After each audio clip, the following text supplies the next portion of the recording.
冷蔵庫の掃除って中ばっかり気にしていませんか？見落としがちな場所。ドアナゴムパッキン。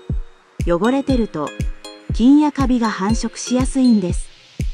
綿棒や歯ブラシで週1回の掃除がベスト。見えない場所こそ定期チェックを。なるほどと思ったらシェアしてね。またいいねボタンとフォローお願いします。